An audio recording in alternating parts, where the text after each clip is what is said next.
Hello everyone, and a very warm welcome to you.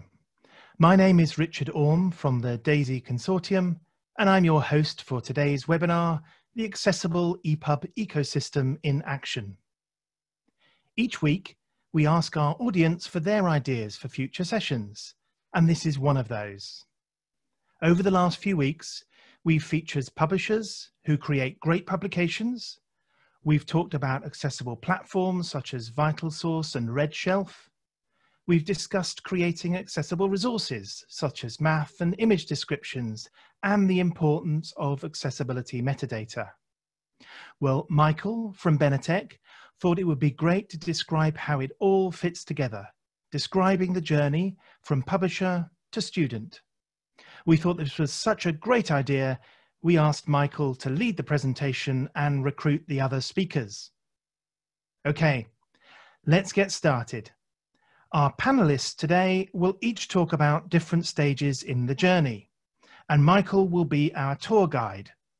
I'll be back after the presentations for questions and discussion, but at this point, I'll hand over to our panelists and ask them to introduce themselves.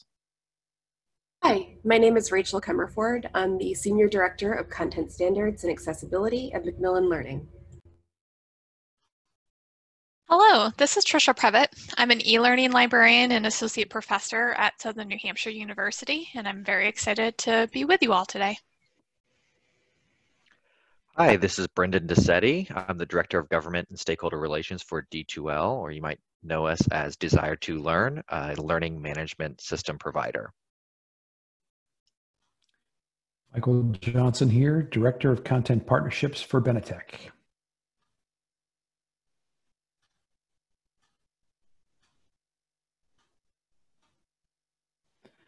So I'm going to give an overview of what we're going to cover in the session today. There's a lot of great content going on here, so just sort of set the table or set the stage, if you will, and go through what we're going to cover.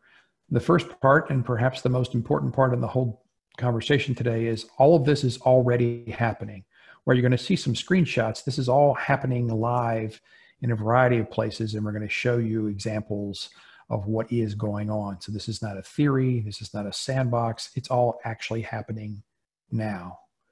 Then I'm going to go into, in the next slide, what do we mean by the ecosystem and how that impacts the activities of all of the players in the ecosystem.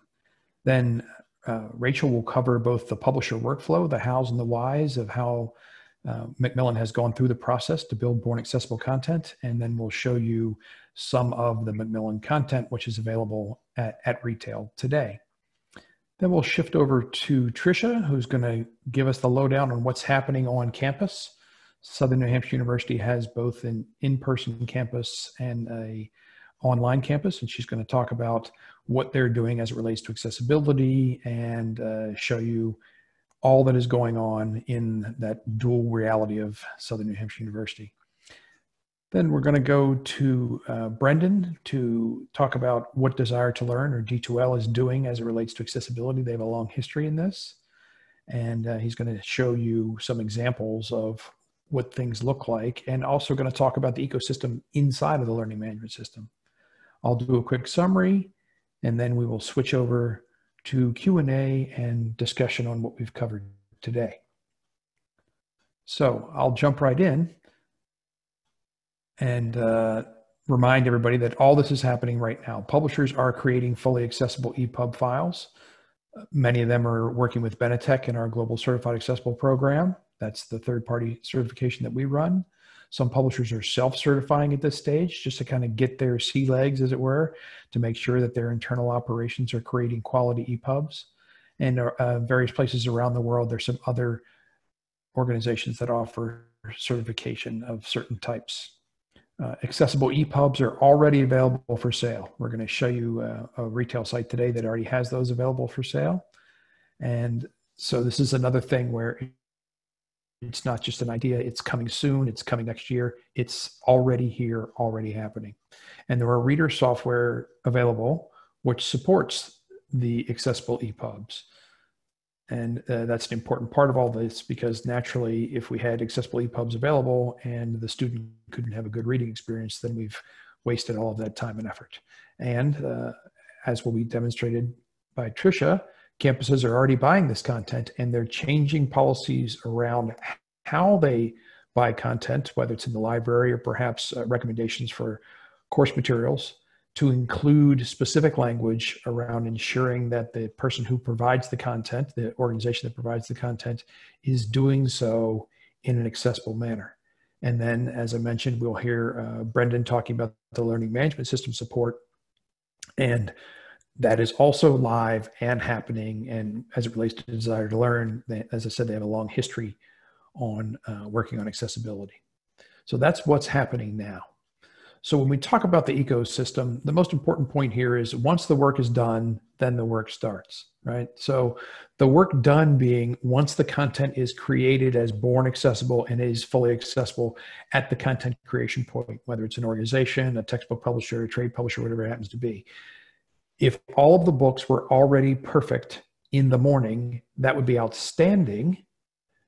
But there are so many other things that also need to understand the metadata, to understand the accessibility content, and to treat those data elements correctly and display them correctly, both at point of review for purchase, at point of purchase, and then at point of reading or inclusion in these various systems. So the work of getting the accessible EPUBs created correctly as born accessible is the beginning, not the end. And so that the first major step in the ecosystem is a book goes from the publisher into whatever their wholesale or retail chain is.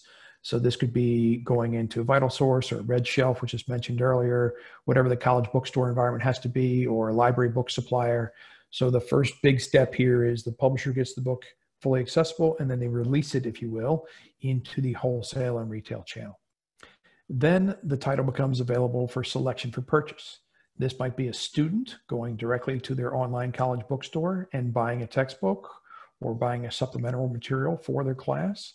This could be the institution, meaning that perhaps it's going on in a research component of the university, or the library is purchasing this title.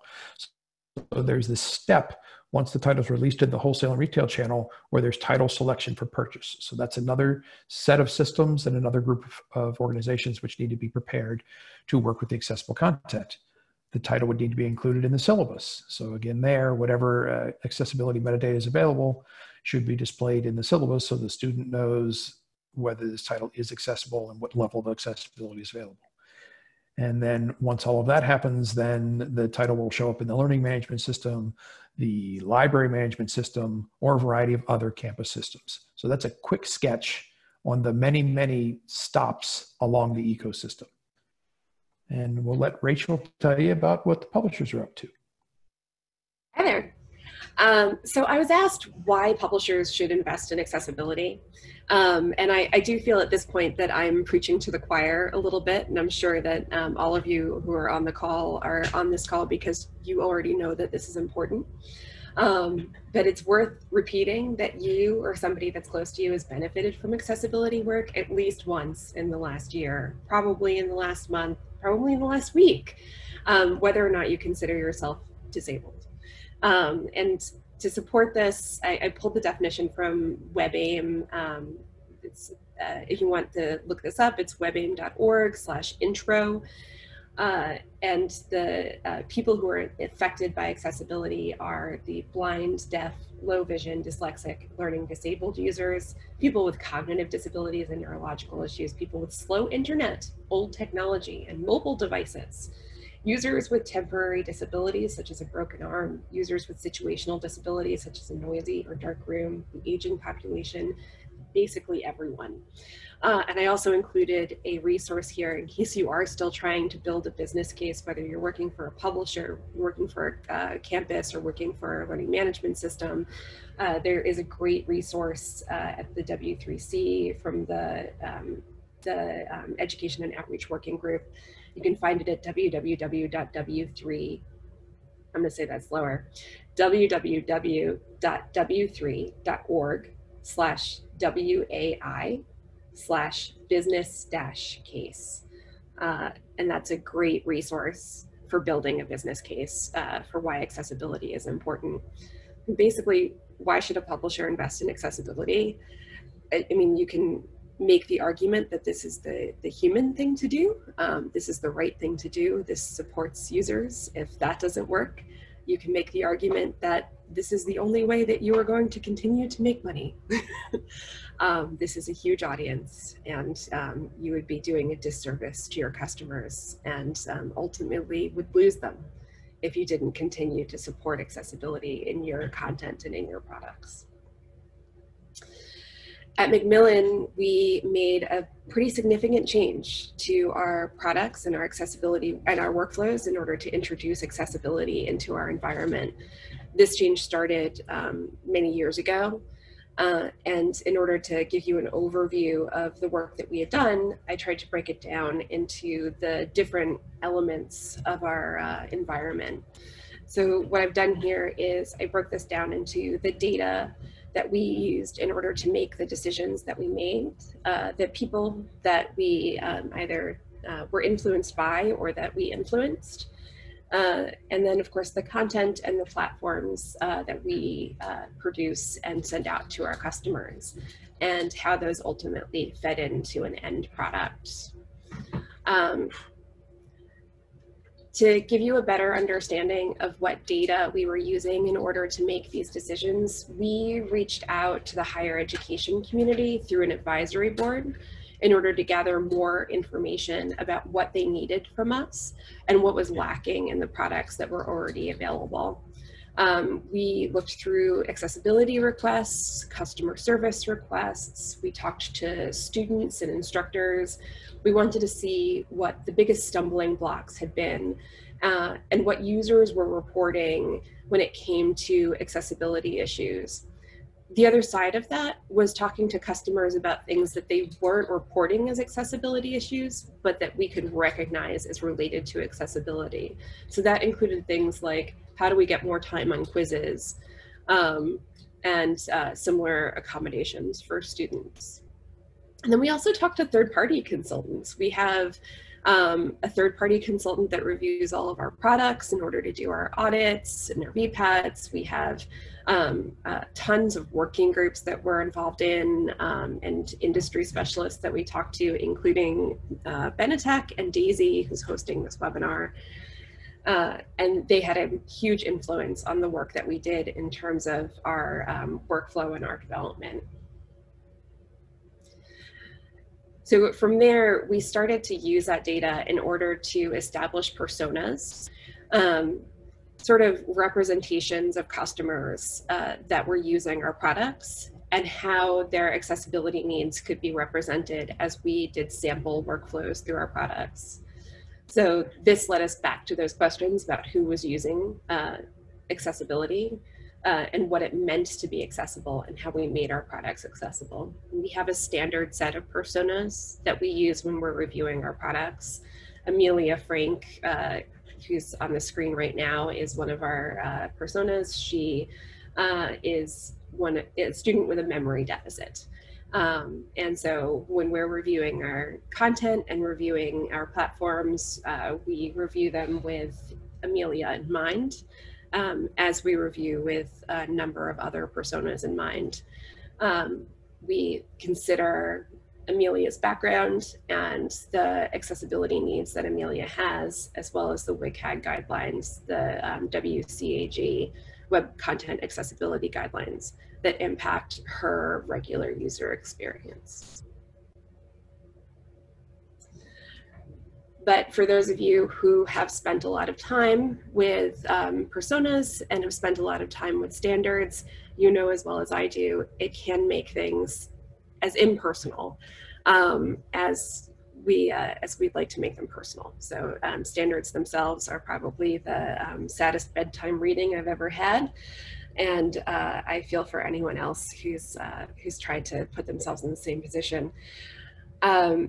Personas bring things a little bit closer to the human element, but they're still not real people. And so what we tried to do with our teams was to make accessibility more personal.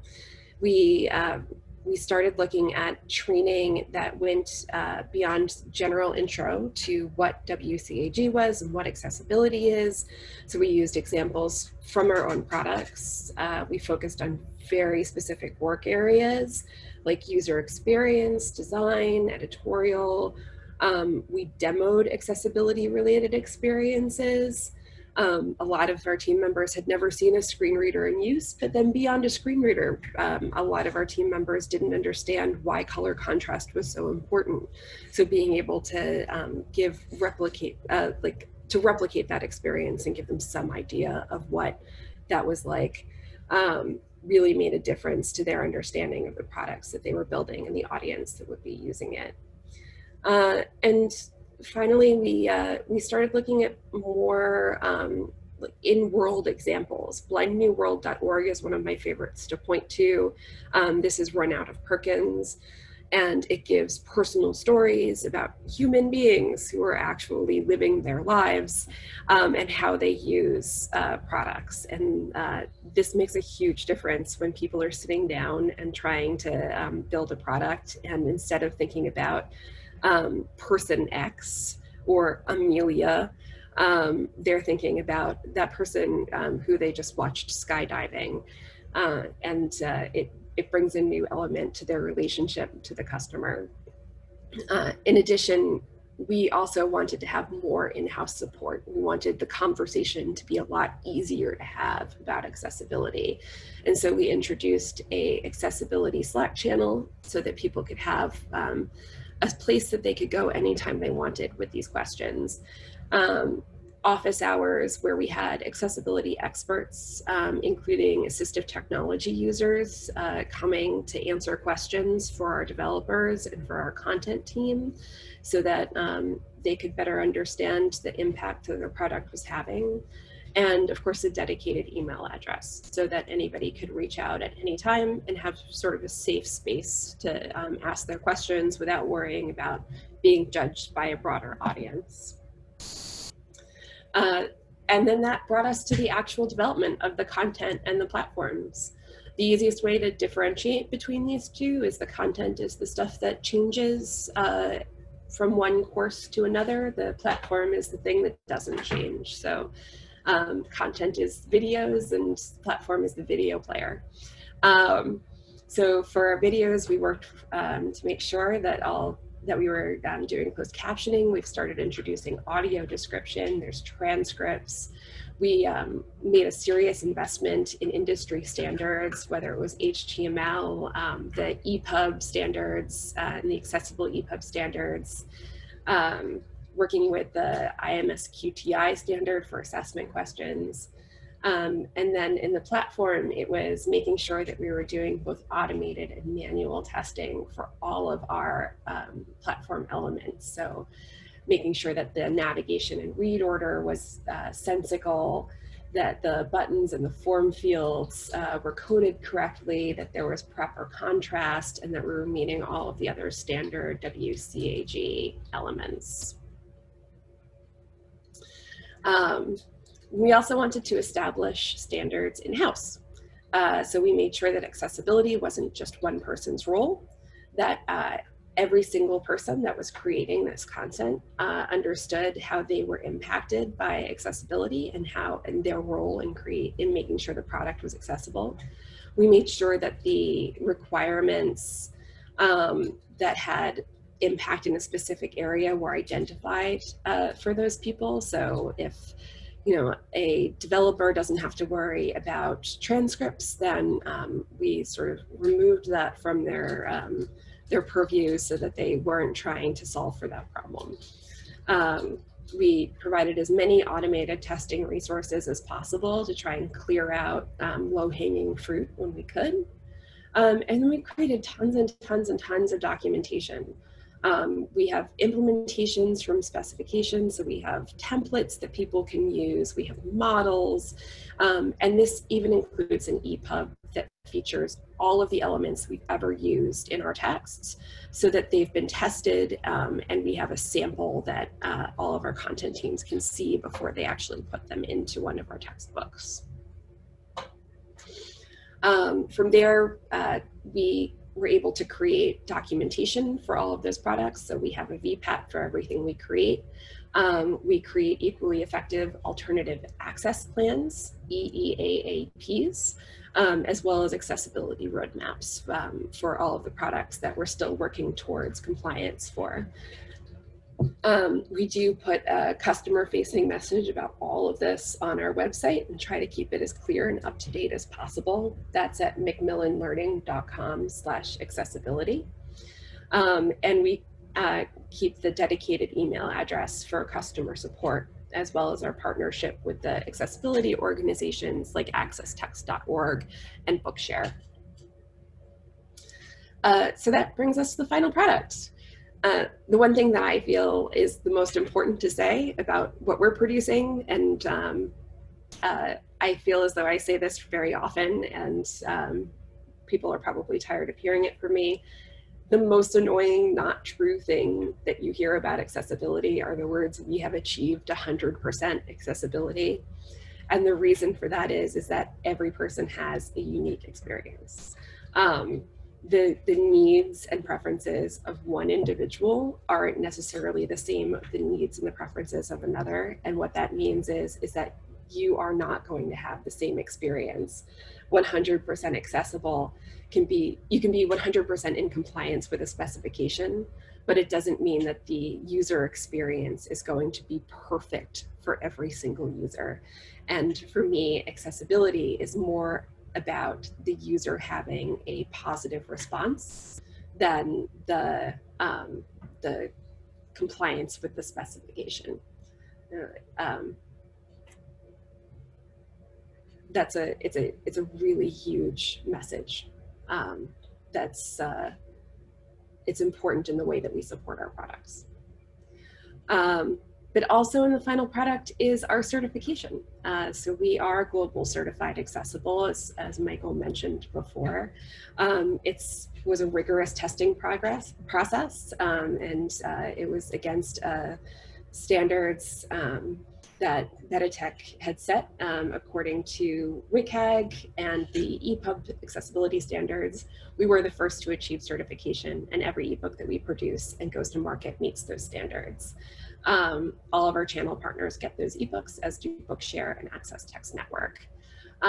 Vital Source does host a Benetech bookstore, which has all of these accessible ebooks. Any book that passes the Global Certified Accessible, and all of the information, all of the accessibility metadata about any single title is available within that Vital Source bookstore, so that you can see that the books include long alt text, accessible reading order, an index if it has MathML, alternative text, all of that information. And with that, I have definitely gone over my time, and so I will pass this on to Trisha. Thanks, Rachel. So to just talk a little bit about what's happening at Southern New Hampshire University and try to make some connections with all the amazing content that Rachel just went over. So for any of you that don't know Southern New Hampshire University, we are, as Michael mentioned, we have a traditional on-campus experience with about 3,000 traditional students located in Manchester, New Hampshire. And then if you've heard of us, you've probably seen a commercial or two. Sorry about that. But we also have a large online population with our global campus and continuing education, College for America, competency-based education programs, surveying about, I think I saw a number the other day that was close to 180,000 students, I think we're up to now. So as you can imagine, accessibility is definitely at the forefront of everything that the university is doing in terms of supporting students and creating good programs. So I just want to lead off by saying accessibility is not a new thing for us. We've had a university-led working group for the past, I would say, 2 or 3 years, where we've had representatives from across the university working together to make sure all of our digital content, our websites, any of our internal systems that students are using, really taking a deep look into what potential barriers might be there for students accessing and how we can address that. So again, anywhere we had folks across the university from marketing, athletics, obviously our accessibility groups both on campus and online, but it's been something that we've prioritized for a while now, and it's been a participatory thing across the university. So because I'm a librarian, and this is why I think Michael invited me to talk about what we've been doing in the library, we've also turn that focus internally too. So in our case, the library and librarians create a lot of our own content. So we create things like research guides, we create video. So any of that content that we're creating has to be accessible. We also create and maintain our own website. And then when we get into talking about our resources and the information sources that we offer to students, we really get involved with looking at our procurement workflows. How are we identifying new vendors? How are we working with existing vendors? EIT, if that's a new word for any of you, I'll go into it in a little bit, but it's electronic information technology agreements or addendums that allow us to enter in an additional consideration with our vendors at the contracting process. We also do a lot of assessment of any new products that we may be considering adding to the library collection before we even start to consider pricing, or if we would like to investigate a relationship with a vendor. Something else that we're doing is that probably comes as no surprise to you that there's a significant issue in higher education with the cost related to textbooks and course resources. So something the libraries are prioritizing along with others that are involved with program and curriculum development is using library resources such as ebooks and articles, video content as replacements to those traditional textbooks. So in terms of accessibility, we really have to make sure that anything that's going into a course is accessible and usable for all of our students. And then there's been a big push for training and awareness for anyone that is involved with teaching and learning, so certainly our faculty and staff, about understanding why accessibility is important, which I don't have to rehash. You guys are all here, and Rachel had some really good points about that earlier, but also giving our faculty and staff some basic tools and things that they can use to make better decisions about the content that we're putting in front of students. Okay, next slide, Rachel, if you would.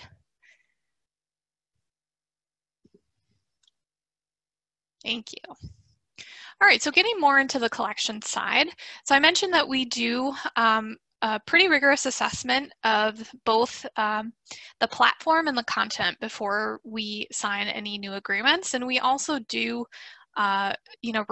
systematic reviews of our existing content providers and their platforms, especially if we are notified that a student's having an issue or experiencing a barrier with accessing library content. We want to understand where that barrier is occurring and then how we can work together with our contracted vendor to make that a better experience. So in terms of the EITs that I mentioned, these are additional agreements that we use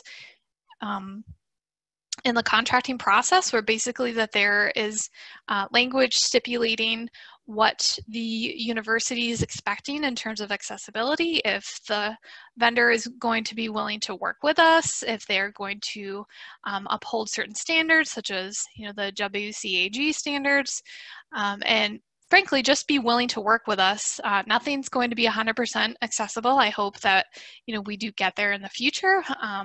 But nothing's going to work for every student all the time, unfortunately. So we really just want to have that additional reassurance in writing that everyone has signed and hopefully understands that we can work together on these issues, come up with solutions, and then have a reasonable timeline to get these barriers addressed in any of the, again, platforms or in the individual content that we have access to. So I mentioned that our library resources currently are getting kind of a non-traditional use. Typically, when you think of a library ebook or article, you think of the researcher. While we certainly do obviously still support that, as I said, we want to help reduce that cost burden to our students by using library resources in courses. So I'm involved very heavily in the online division where we are developing programs and curriculum. And when we are selecting materials that are going to be used in courses, this is not just for library resources, but they are all evaluated for basic accessibility principles. So we take a look at, do the images have alt text? Let's try using one of the screen readers to see how the navigation is. How is that doing? And if it doesn't meet some of those basic principles, or if we can't easily tell that our students should be okay for some of these basic items, we won't include that in our courses. So I think that's something that's important to mention. So if there is a library resource that gets identified as wanting to get put into a course, we actually have a process. Oh, yeah, one back, thank you. We have a process that if, some of these issues are identified, whether it's an article, a PDF, it can be an HTML, an EPUB, where there's an issue, before we get permission, or before we give permission for it to be used in a course, we will actually go back to that vendor, our contracted vendor, our partner, and say, hey, we want to use this PDF in this course, but it's not tagged properly. It doesn't have alt text. The tables are not readable. Our students that use assistive technology are going to potentially be losing out on this valuable information. How can you work with us to address this? And so we have a whole escalation pathway. We have email templates of, little tips and tricks we use to when we call, our vendor partners. And as you can imagine, there are different responses to, those calls for help, which goes back to why those EITs are really important. Because of course, if your vendors have signed that, then you do have some legal language there that you can kind of hopefully push that a little bit. And then we also work, since I mentioned legal, very closely with our general counsel to try to, get a little bit further with that, our procurement offices, and then our market partners, especially Michael at Benetech. Okay. So what can or should we do, both on the university or the education side, and then when we're working with our vendors and publishers? So obviously, we're an education provider. We want to ensure that there's equal experience and there's no barriers. So it doesn't matter who you are, where you are, what type of technology that you may or may not be using. You should have the same level of access, the same experience going into your courses, going into the library website, doing your research, and reading what you need to read and do what you need to do. That is just not the case, to be frank. We're getting there, but it's not there yet. But it should be. You also need to demand that your contracted providers must meet these standards and really look into a version of the EIT agreements. This is how we're going to push for change and how we're going to demand that students and learners get this equal access. You also have to come up with plans and workflows to address the issues, because there are going to be issues and barriers to access. So if that means that, for us, sometimes it means that the librarians are remediating PDFs and other content when the content provider is either unwilling or unable. I would say it's mostly unwilling to help in that regard. And so you need to have a workflow for that. You also need to pay attention to, our online accessibility center. I will say they're responsible for providing alternative formats to all the students that need that. And that's quite a bit of work. And quite frankly, if this content was born accessible, then that's time that we could be spending supporting students in other ways. And as I said, we just nicely and collegially, but honestly, we need to push a little bit and demand this change. So I would say in terms of working with the vendors and publishers, you know, these standards exist. They have been around for a long time. And so I don't think that we should have a lot of patience for hearing, well, you know, I don't really understand, or, you know, we haven't really done much with that. That's nothing new. So don't let that surprise you if you hear that. And partners such as Bonitech and others and help are there. You know, librarians are, you know, in the service industry. We want to, if there's education and opportunities and community that we need to build in order to get this done, we want to do that. As Rachel mentioned, like, you can create workflows to make sure that your materials, when they are created, are already accessible, and then you can also work on the reverse, which I understand would be a little bit more challenging perhaps and time prohibitive with looking at content that you already have out there to make it accessible. But just honestly, like, be willing to work with us and be a partner in this, because we are all in the information and education endeavor that we want our learners to succeed. And quite frankly, if there are vendors and publishers that are not willing to do these things and work with us, we're going to seek the ones that will. And nothing should surprise you on this slide, but you know, when it works, you know, we have access to systems and platforms and resources without assistance. Students don't need to get a hold of their disability offices. They don't need to contact a librarian when the screen reader is unable to read their PDF or get into their course textbook. They're just able to do it. If content is born accessible, where we know that both the platform and the content that the students are going to be using are good to go, then again, we're able to spend time in other places to support them. So all our users get what they need and when they need it. Okay, Brendan. Thank you.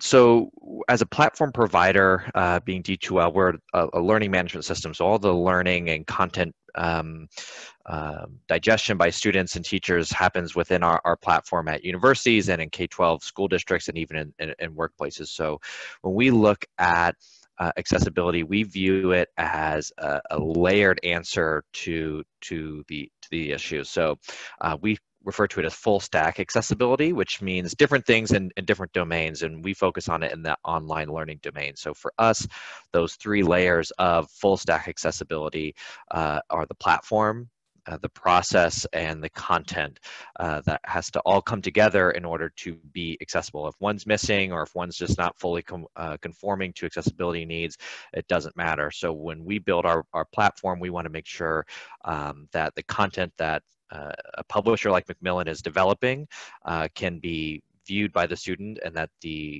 when it's purchased by an SNHU, that they're assured that they're going to be able to take a full advantage of those features and the metadata that's within that. So on the platform side, that means to us that the learning platform and all the tools used across the learning spectrum are accessible and built with accessibility in mind, that it's usable, that the platform's usable with all the popular alternative access technologies, that it's usable with multiple devices and across time. So, you know, mobile devices, the laptop computer, and whether it's iOS 9 versus iOS 12, that the students will have access across whatever device that they have. And that importantly, the platform is providing for the personalization options based on user needs and preference, and that these technologies are all compatible with another. So there's interoperability, there's integrations with extensions and things like that. So for D2L being a web-based learning platform, we work with all of the accessibility extensions that might be in the browser, like Whitebuster, for example, to ensure that the white space, if a user has that extension, they're able to take the white space out of the view that they have within our platform.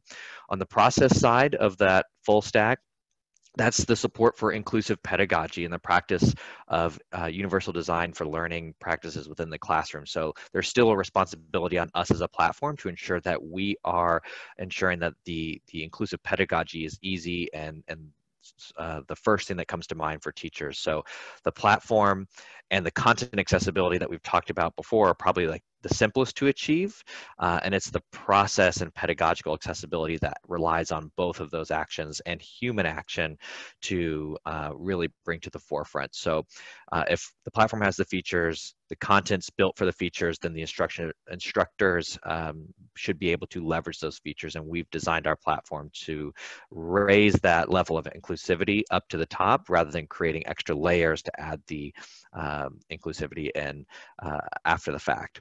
And then the content accessibility is being able to digest the publisher content that folks like Macmillan, like I said, have built into their content, but also providing ways for folks like SNHU instructors, like the library, to create or convert their existing content over into accessible formats. So that's on our end, it's ensuring that there's accessible content templates available and ready to be used by authors, ensuring that we have those accessible authoring tools built within the platform, that we have accessibility checkers in those tools, and then as well the audit tools. So being able to do batch review of content for accessibility issues and to create lists of issues that need to be addressed really helps with that older and archival content. I saw a question in the chat about the percentage of content in a library that might be in a PDF format.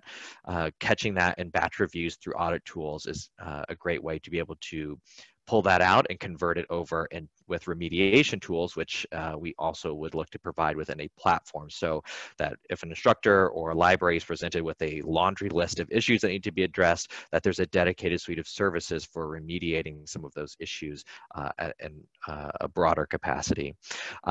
It also goes along with captioning and transcription services, providing alternative formats of the content that's being brought into the platform, and then what we call ultimate assistant services, which is when content's fully not accessible and there needs to be another option, that there's tools like what we use is an integration with a service provider called Aira, which is spelled A-I-R-A, which is a service on a mobile device that allows a student to get assistance from an actual person to work through any issues that might be inherently inaccessible on through content or issues in the platform itself. You have a little less than 5 minutes, Brendan. Great, no problem. So how does the full stack apply to D2L on the LMS? On the platform stack, we take complete responsibility for the enabling accessibility of the platform and enabling that end user experience. If you go to the next slide, on the process layer, we are looking at facilitating that practice for universal design for learning. And on the content layer, we support the content accessibility with our content templates, the checkers, the audits, the integration. So even though there's 3 layers here, and the publisher might have a role in content and the university has a role in the process, we have a role in the platform. As the platform provider, we also need to be a player in all 3 of those layers that go into it. So on the next slide, there is just a quick overview of some of the things that we take into account when we look at accessibility in our platform. These are the learning principles in universal design for learning. We're looking at providing features around multiple means of representation for perception and comprehension issues, multiple means of action and expression, and then multiple means of engagement. So when we look at representation, we're really looking at the alternate format downloads. We have an integration with Blackboard Ally, for example. We're looking at offline access of the content and courses, providing that we can allow the users to download as they need to, integrations with assisted reading tools as well, like ReadSpeaker, and then looking at recorded lectures. So when we're taking into account the need for captioning, recording of lectures allows for that captioning after the fact, in addition to live captioning. On the action and expression, we're looking at multiple means of uploading content in multiple formats. So just as we have the downloading and then differentiated assessment, differentiated instruction, allowing for flexible access to submitting different types of responses to assessment. And then on the engagement side, like we've talked about before, it's the availability across any device. Being fully web-based allows for that portability across devices, but the extension and integration ability as well. And then looking at feedback as well on those multiple means of engagement. So how does a student get interaction from the instructors is through different ways of actually providing feedback to them, whether it's written, verbal, or some other manner. So I've included a bunch of slides going down the list that are just some screenshots of how we do that within the platform. But when we look at so I won't go over them, and we'll save some time for Q&A. But when we look at it from a platform perspective, it's really designing a learning platform that allows for the content metadata that the publisher's putting into their content, or that the instructor's building into their own OER, to be accessible and personalized for the actual students who are going to be consuming that content. So Michael, back again, just trying to wrap things up before we head to Q&A. I want to remind everybody that everything you saw today is already happening. Hopefully you were able to learn from these presenters.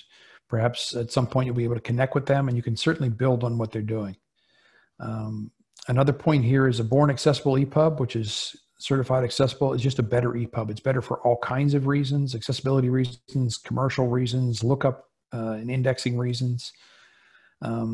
As I mentioned in the beginning, this is real work, but as you have seen from all of my co-presenters, it's doable work and it's being done. If you're on a campus, the best thing that you can do is insist that your vendors are compliant with the industry standards. If you work for a publisher or a platform conversion vendor, get compliant. No matter where you work, one thing you can absolutely do, starting when the webinar is over tomorrow morning or whenever you're up to it, is reach out to us at Benetech, me specifically if you like. It's just Michael J at benetech.org. Send me any question you want, and I will send you a response. And if I don't know an answer in the full response, I will get it for you. And there's plenty of other resources available from places like Daisy as well. So it's all doable work, and most importantly, it's all being done. Thank you. Thank you so much to our panel. Let's move into questions without further delay. And this was about the journey from the publisher all the way through to the students. So to Tricia, putting ourselves in the shoes of the students for a moment, what skills and knowledge do the students need in order to succeed with the type of digital ecosystems that we've had described here? Yeah, sure. I would say advocacy and not being afraid to reach out to their support systems, you know, on their campuses. There are people like me in the library and in the different accessibility offices that are more than willing to figure out what needs to be figured out and get them what they need. So I would say just not be afraid to be their own advocate, ask questions, and honestly demand better experiences. So a lot about self-advocacy there. A question I think that is possibly for Brendan and for Rachel. We've talked quite a lot about higher ed in this discussion, but students in earlier stages of education also need solutions that are accessible to them. Does this journey look similar in K-12 or continuing education? Rachel, your thoughts on that?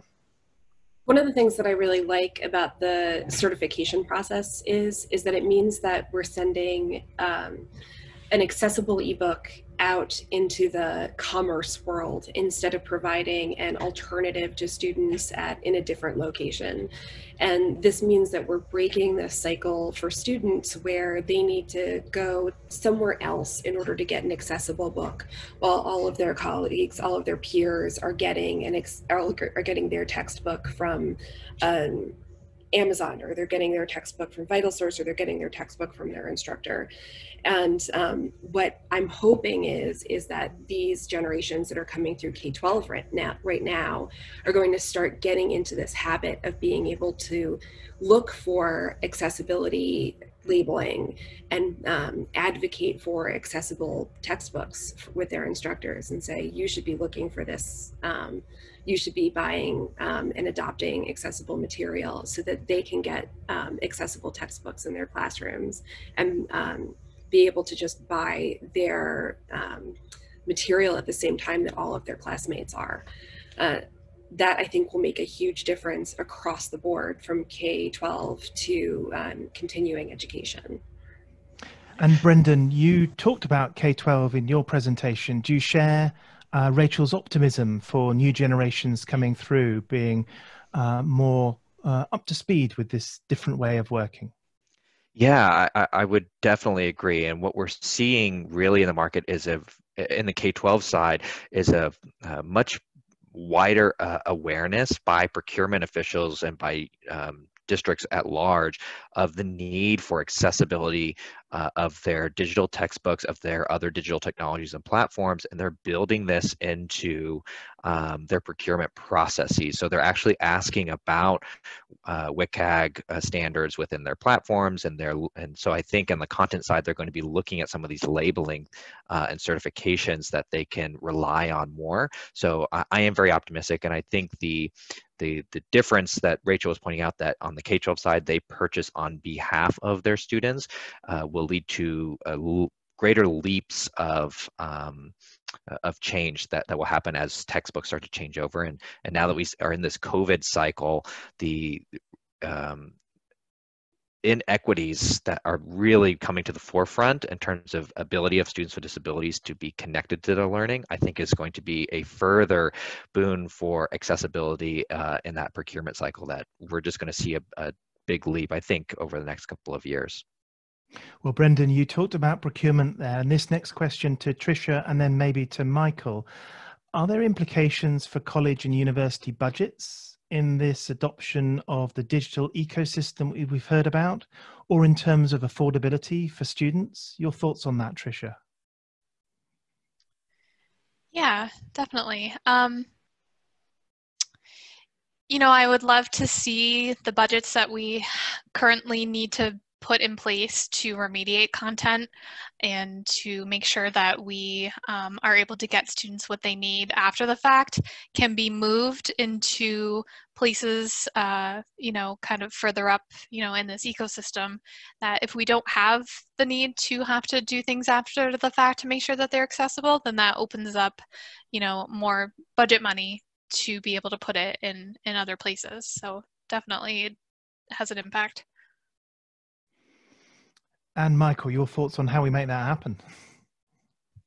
Yeah, I think Rachel brought up the best point, which is the more publishers that create more content that's born accessible, that means the student with a print disability can go to exactly the same place and buy exactly the same EPUB file, because an accessible EPUB file is just a better EPUB file, right? So they can buy the exact same book whenever it is they wish to buy the book. So the day before the first day of class, the day of the first day of class, whenever it is they want to do it. And you remove this extensive time cycle of one-off remediation.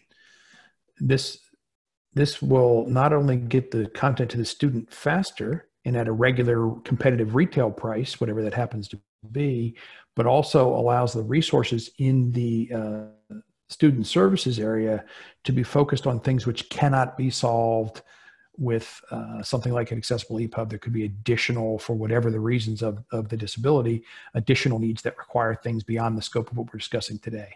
So the student should be able to get the book before they need it or as they need it, rather than waiting the weeks. And the Disability Services Office can focus their energy and their resources where they're truly needed, rather than going through and taking another PDF scan and trying to remediate it. Well, you know, I try not to get into format wars or anything like that, but just noting that a few times on this session, we've heard people talking about remediating PDFs. I haven't heard anyone talking about remediating EPUBs, and yet we talk about buying accessible and buying accessible EPUBs. So that does feel like that's the way to go. So we're coming to the end of this session. Thank you to our panelists for sharing great information and insights. And thank you to everyone who joined us for today's session. Coming up in the next few weeks, we've some more wonderful topics for you. On July the 15th, we'll talk about scaling inclusion to the transition to remote teaching. The rapid switch to online learning has in many instances amplified the barriers faced by some learners with disabilities. In this webinar, our friends from Blackboard Ally will share analysis from thousands of educational institutions, and we'll discuss pragmatic solutions for effective and efficient inclusion. And on July the 22nd, in the art and science of describing images, we take a deeper dive into describing images, talking through plenty of examples from initial assessment through to solution. and starting to address some of the more complex challenges which can arise from graphical complexity and from constraints like those found with tests. And on July the 29th will be Word to EPUB Extended Tutorial, Accessible EPUB in Seconds. This practical session will demonstrate how to get started creating accessible EPUBs from your Word documents. It will then explain features beyond the simple one-click solution, including custom styling, page numbering control, multiple language support, including math and customizing metadata. Well, that takes us to the end of July. And then in August, we give you all a well-earned break. But we already have some exciting webinars ready for you and ready for our return in September. Find out more information at daisy.org/webinars, where you can also sign up to the webinar announcement mailing list.